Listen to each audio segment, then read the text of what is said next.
peut-être pas aussi clair que ça, mais... La marqueterie, c'est un assemblage de morceaux de bois, de plaquage, qu'on assemble, qu'on pose les uns à côté des autres, et ça forme un tableau ou un objet ou un meuble.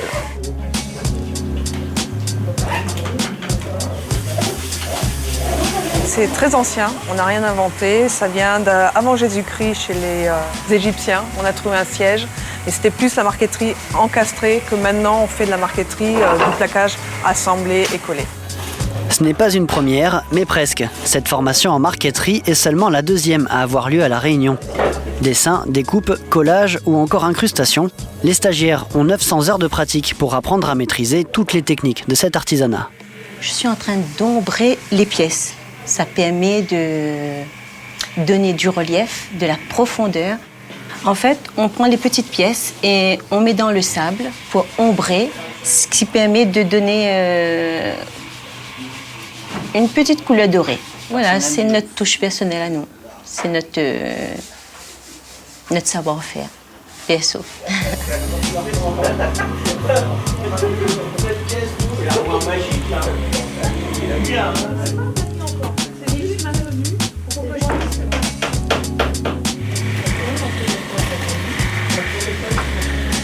Là, c'est l'étape de l'incrustation, donc de la marqueterie.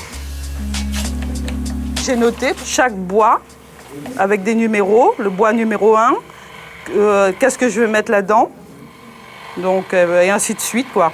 Voilà. Donc après, il faut suivre méticuleusement. Et comme ça, quand ça ne rentre pas comme ici, ben, il va falloir que je recommence ma pièce. Parce que c'est ou trop large, on appelle ici trop gras ou trop maigre. Ça dépend, si c'est la disette ou... C'est très précis, quoi. Oui, très très précis, parce que sinon ça fait vilain. C'est un métier artisanal, mais artistique aussi, parce que il y a une sensibilité, on choisit son bois, on a du sablage, on met sa pâte, et donc ça part du côté artistique. Toutes les étapes sont importantes, on peut rater une marqueterie à la dernière étape, à la signature, au ponçage, au vernis, toutes les étapes sont importantes. Une fois qu'on a passé le cap de l'apprentissage de la technique, le plus important c'est le choix du bois. Pour rendre vivant une marqueterie, c'est le choix du bois. Pour cette deuxième session de formation, la Chambre des métiers a choisi d'y ajouter la coffretterie. L'idée, c'est d'élargir les possibilités de création en associant les deux techniques. Ça va devenir un plateau. On va rajouter des pieds. En fait, on a tous fait des prototypes de plateaux. Et on a choisi ce qui nous paraissait, par rapport aux critères de réalisation et d'esthétique, le plus sympa. Ça permet de pouvoir créer des objets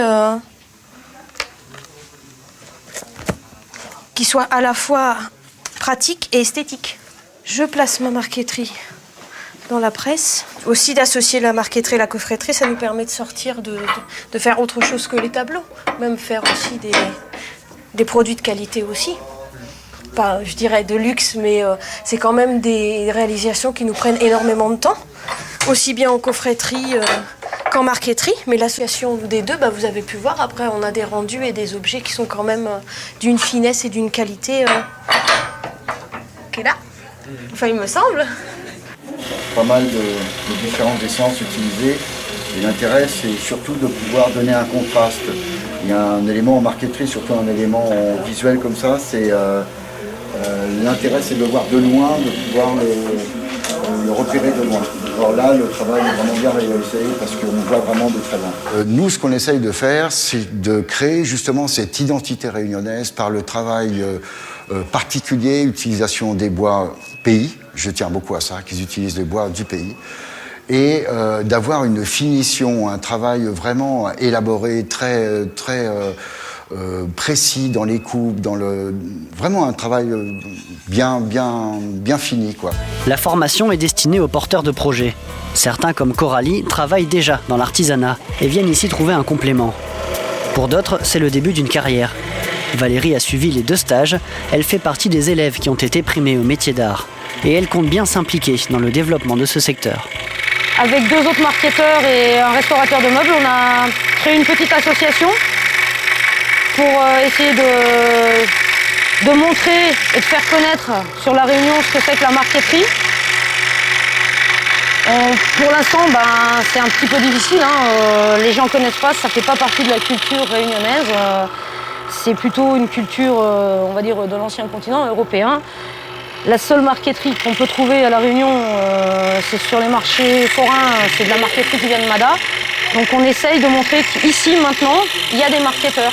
Ça peut être un produit réunionnais. La naissance de ce type de projet, c'est justement le but de cette formation. Financée par la région, elle fait partie de l'Institut régional des métiers d'art, un ensemble d'offres de stages en faveur de l'artisanat. Notre vocation principale, c'est de former des artisans dans le domaine de l'artisanat d'art. Nous avons ici la section restauration de meubles. Donc nous avons vu la marqueterie coffretterie. Donc nous avons eu des sessions également par le passé, donc bijouterie, haute fantaisie, verrerie d'art. Et là nous avons cette année une deuxième session au niveau de la restauration de meubles et une deuxième session au niveau de la marqueterie coffretterie. Cette formation se termine le 16 mars. Pour les stagiaires, ce sera le début d'un nouveau défi. Faire connaître cet artisanat pour qu'il se fasse une place dans nos salons.